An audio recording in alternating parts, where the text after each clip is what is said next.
Hello friend, जय माता दी। कैसे हैं आप सब। आपके अपने चैनल में आपका स्वागत है। आज इस वीडियो में मैं आपके साथ शेयर करने वाली हूँ अहोई अष्टमी की पूजा के बाद पूजा सामग्री का क्या करें। जैसे कि जो बची हुई पूजा सामग्री होती है उसका क्या करें, फूल फल और जो बायना होता है, जल होता है, जो भी सामान होता है, जितना भी कलश वगैरह, उसका क्या करें, कहाँ पे रखें, कब उठाएं चौकी को, पूरी जानकारी इस वीडियो में मैं देने वाली हूँ। तो देखिए, सबसे पहली बात, चौकी को तुरंत नहीं हटाना चाहिए। पूजा के बाद कम से कम एक रात रुकना चाहिए, अगले दिन उठाना चाहिए चौकी को। रही बात कलश की, तो कलश भी मैं आपको बताऊंगी कैसे और कब उठाना है।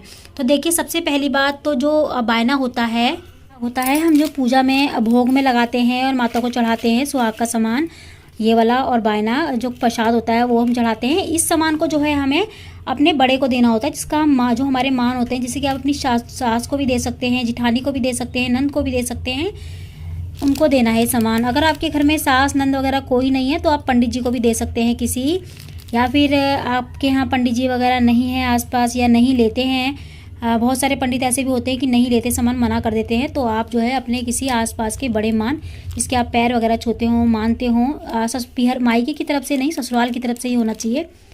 ऐसा लगे जैसे कि आप उनको सास का दर्जा देती हैं या नंद का दर्जा देती हैं, जिठानी का दर्जा देती हैं, ऐसे इंसान को ही आपको ये सामान देना होता है। मायके की तरफ से किसी को नहीं दे सकते, मायके में किसी को ये सामान नहीं दिया जाता, ये सिर्फ ससुराल की तरफ से ही किसी को भी दे सकते हैं, ससुराल में मतलब ये सामान। तो ये सामान का तो हो गया कि पूरा प्रसाद जो भी आप लेते हैं, सिंगाड़े, पुए, अठियावरी, सब्जी, सीरा वगैरह जो भी आप लेते हैं, ये सारा सामान हमें जो है अपने ससुराल वालों को किसी को भी हम दे सकते हैं। बस आपसे बड़ा होना चाहिए।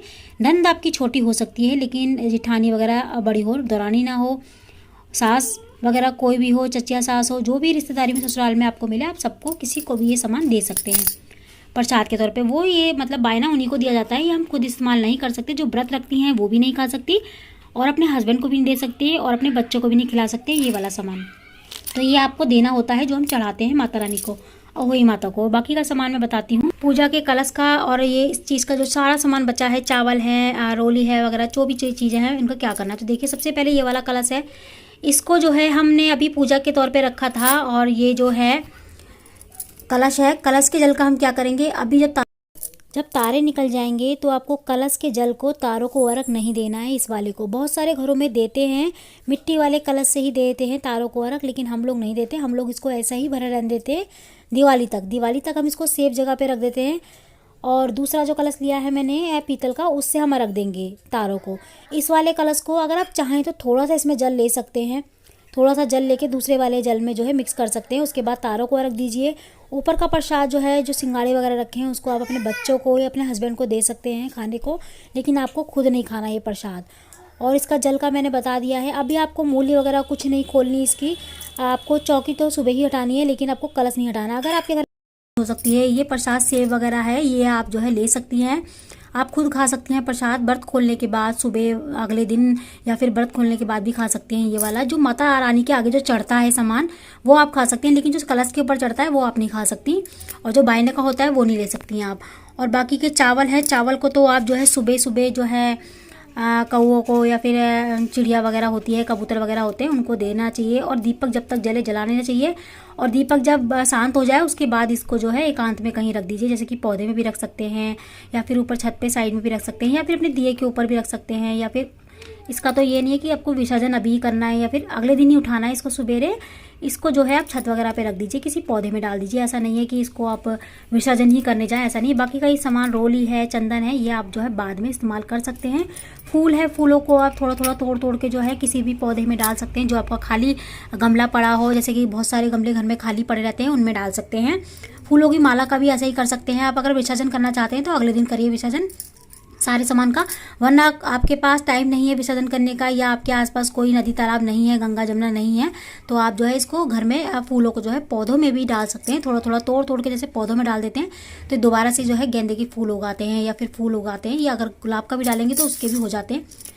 तो इस तरीके से आप जो है फूलों का इस्तेमाल ऐसे कर सकते हैं। और मूर्ति वगैरह आपको सुबह उठानी है, होई माता की फ़ोटो भी आपको सुबह ही उठानी है। सुबह उठा के आप साफ़ करके रख दीजिए, इसको दोबारा इस्तेमाल कर सकते हैं। अगर कैलेंडर है तो उसको दोबारा इस्तेमाल नहीं करना, बाकी तस्वीर है तो आप उसको दोबारा इस्तेमाल कर सकते हैं। बाकी गणेश जी की जो मूर्ति है और जो मैंने भोले बाबा की और पार्वती जी की ली है ये वाली तस्वीर, इसको जो है हमें मंदिर में ही सुबह साफ करके रख लेना है। और ये वाला कलश है, इसको हम जो है मिक्स करके हम जो है अपने बाद में इसी जल को डालेंगे हम इसमें वापस। जो हमने पूजा के टाइम पे इस्तेमाल करा है ये वाला जल, इसको डालेंगे। अगर आपने बाई चांस ये जल नहीं लिया है अभी पूजा के टाइम पे, तो आप दोबारा से लेके जल और इस कलश में भर दीजिए। जो आप क्योंकि आधा कलश ऊपर तारों को डाल के आ जाएंगे, आधा बचेगा, तो आधे में जो है आपको ये वाला जल डालना है। अगर आपने नहीं भरा ये जल तो अपने पूजा के लिए कोई भी जल लिया हो उसमें आप इसको मिक्स कर सकते हैं। नहीं लिया तो आप ताज़ा पानी भर के। लोगों का सवाल ये होता है कि चौकी हम यहीं पे रखें क्या, कलश को वहीं रखें? ऐसा नहीं है। अगर आपके घर में, अगर आपको लगता है कि आपकी ये सेफ जगह है या मंदिर के बगल में ही आपने लगाया है, आप दिवाली तक इसको रख सकते हैं आसानी से, कोई दिक्कत नहीं है, टूटने फूटने का कोई डर नहीं है, या बच्चे आपके घर में नहीं ऐसे छेड़ेंगे, तो आप इसको यहीं रखा रहने दीजिए। बाकी सारा सामान हटा लीजिए, खाली कलश छोड़ दीजिए। अगर आपको लगता है आपके घर में छोटे बच्चे हैं, इसको छेड़ देंगे, तोड़ देंगे, तो आप इस कलश को किसी सेफ जगह पे उठा के रख सकते हैं दिवाली तक। दिवाली वाले दिन आपको इसको पूजना है, जैसे कि आज होली अष्टमी वाले दिन हमने पूजा है, वैसे ही आपको दोबारा से दिवाली वाले दिन पूजना है। और उसके बाद इसका जो कलावा उतारना है। कलावा उतारने के बाद आपको, जो आपके दिवाली वाले दिन आपके बच्चे नहाएं, तो उनके पानी में थोड़ा थोड़ा डाल दें इस जल को। बच्चों के जल में ही डालना है नहाने वाले में, बाकी और किसी के जल में नहीं डालना है। नहाने वाले में बच्चों हैं आपके जितने, उतने बच्चों में मतलब डाल सकते हैं। 2 बच्चे हैं एक, तो आप इस जल को डाल दीजिए। और बाकी इस कलश को बाद में आप छत पे रख सकते हैं, या फिर इसमें कोई गमला लगा लीजिए, तुलसी लगा लीजिए छोटी सी, या कोई भी गमले, जैसे गेंदे के फूल हैं, बहुत सारे छोटे छोटे पौधे होते हैं, उनको भी लगा सकते हैं इसमें कलश में। इसको फेंकना नहीं है, तोड़ना नहीं है, जब तक ये चलने दो। बाकी अपने आप टूटता है तो कोई दिक्कत नहीं है। ऐसा नहीं है कि टूट गया तो अब शगुन हो गया, ऐसा नहीं है। रखा रखा टूट जाए तो कोई दिक्कत नहीं है, जैसे कि बच्चे खेल रहे होते हैं ऊपर तोड़ देते हैं तो कोई दिक्कत नहीं है। बाकी इसमें कोई गमला मंगला लगा के रख सकते हैं, या फिर उल्टा करके भी इसको रख सकते हैं। तो बाकी की चीज़ें मैंने सारी बता दी हैं आपको, किसका क्या करना है। चुंदरी को आप दोबारा भी इस्तेमाल कर सकते हैं, जो माता पे चुंदरी चढ़ाई है हमने उसको दोबारा इस्तेमाल कर सकते हैं। बाकी का जल है, प्रसाद है वगैरह, जो भी मैंने है आपको सारी क्लियर कर दिया है। आपको क्या करना है, कैसे करना है। चौकी आपको अगले दिन ही उठानी होती है, उस दिन नहीं उठानी होती। एक सवाल और आया था मेरे पास कि अगर हमारे बच्चे ना हो तो इस जल का क्या करें, मिट्टी वाले कलश के जल का क्या करें। तो देखिए, अगर आपके घर में बच्चे नहीं हैं, आप जो है संतान प्राप्ति के लिए व्रत रख रहे हो, तो आप इस जल को जो है तारों को अर्घ दे सकते हैं। तब कोई दिक्कत नहीं है कि आपको दूसरा कलश भी रखना है, या फिर 3 कलश रखने हैं, 4 रखने हैं, ऐसा नहीं है। आपको फिर एक ही कलश रखना है और उसी जल से आपको तारों को अर्घ देना है। बाई चांस मान लीजिए, एक सवाल और आया था मेरे पास कि मान लीजिए हम अभी होली अष्टमी कहीं और कर रहे हैं और दिवाली पे हमें कहीं और जाना है उससे पहले, तो हम इस जल का कैसे करें, क्या करें। क्या हमें साथ ले जाना होगा? ऐसा नहीं है। अगर आपको कहीं जाना है तो आप अगर ले जा सकते हैं तो किसी शीशी में भर के ले जाइए, कलश को ले जाने की ज़रूरत नहीं है। आपको कलश को वहीं छोड़ देना है, शीशी में भर के पानी ले जाइए। अगर आप ऐसा भी नहीं कर सकते, जल को नहीं ले जा सकते साथ में, तो जिस दिन आप जा रहे हैं, जैसे कि धनतेरस वाले दिन जा रहे हैं या उससे एक दिन पहले जा रहे हैं, आप अपने बच्चों के पानी में इसको डाल सकते हैं थोड़ा थोड़ा। तो ये भी क्लियर हो गया होगा। तो फ्रेंड्स, आज की वीडियो आपको हमारी कैसी लगी? अगर आपको हमारी वीडियो अच्छी लगी है तो प्लीज़ लाइक ज़रूर करिएगा और मुझे कमेंट करके ज़रूर बताइएगा कि आपको हमारी वीडियो कैसी लगी। तो मैं मिलती हूँ अगली वीडियो में ऐसी अच्छी सी एक और वीडियो के साथ। जब तक के लिए जय माता दी।